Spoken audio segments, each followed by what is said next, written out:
विजय वडेट्टीवार बोलतात, थेट जाऊया. तर सगळ्यांच्या हृदयाचे ठोके चुकल्याची परिस्थिती शेवटच्या ओव्हरपर्यंत होती. पण विश्वास होता की यावेळेस विश्वकप भारत आणेलच. आम्ही एक इनिंग इंडियाची झाली त्यावेळेस एअरपोर्टवर काल होतो आणि शेवटचे काही ओव्हर आम्हाला बघायला मिळाले.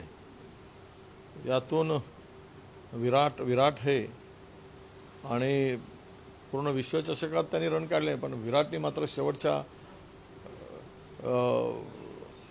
फायनलमध्ये जे रन काढले त्यामुळे विजय नक्की झाला. पण एकच आहे की हा विजय म्हणजे देशाला एक अभिमान वाटावा, देशातील सर्व लोकांना एक गर्व वाटावा असा हा एक विजय होता. पहिल्यांदाच जवळ अनेक वेळा जाऊन आपल्याला कपातून बाहेर पडावं, कप मिळत नव्हता विश्वकप. यावेळेस मात्र निकराची झुंज देऊन भारतीय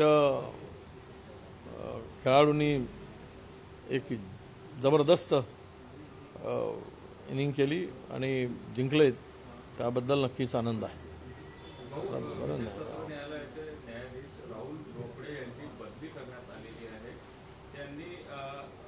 अजित पवार यांचा सिकर बँक घोटाळा असो किंवा मग सगळं मुंबई जर महाराष्ट्राचा घोटाळा असे प्रकरण हाताळले त्यांची मात्र आता बदली करण्यात आली, जेव्हा की ह्या प्रकरण त्यांच्या समोर नाही. आता काय तो बदल्यांच्या बद्दलात मी काय बोलणार नाही. आता काय होईल, ईडीने पुन्हा इन्क्वायरी सुरू केल्याची माहिती मिळते. म्हणजे रिओपन करायचं किंवा ते क्लोजर आहे यांनी दिलेला. खरं तर वस्तुस्थिती सत्तेमध्ये आल्यानंतर सगळं क्लोज होईल. पण आता अजितदादांची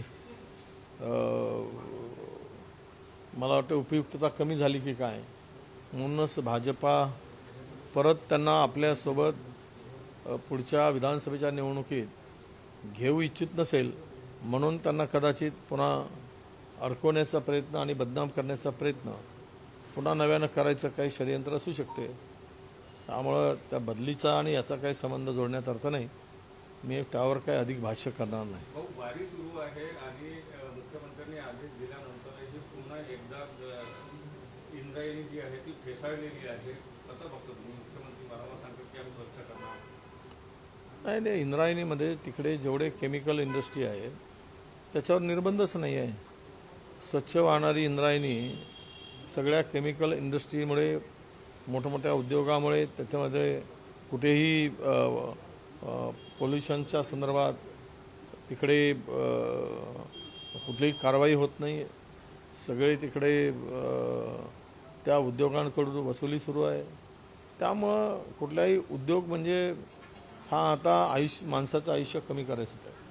आणि ज्ञानोबाच्या इंद्रायणीमध्ये जर हा प्रकार होत असेल, मुख्यमंत्री लक्ष घालूनही त्याकडे दुर्लक्ष होत असेल, तर हे दुर्दैव आहे. यापेक्षा दुर्दैवाची गोष्ट कोणतीही नाही. मला नको, मला बरं वाटत नाही. मी आता गाडी झोपणार आहे. मला नाही आहे बरं, नाही तर मी तुमच्यावर पुन्हा एवढा. विजय वडेट्टीवार बोलत होते. भाजपाला अजितदादांना सोबत घ्यायचं नसेल असं वडेट्टीवार म्हणतात. भाजपाच अजितदादांना अडकवण्याचा प्रयत्न करतंय का असा सवाल सुद्धा उपस्थित केलेला आहे.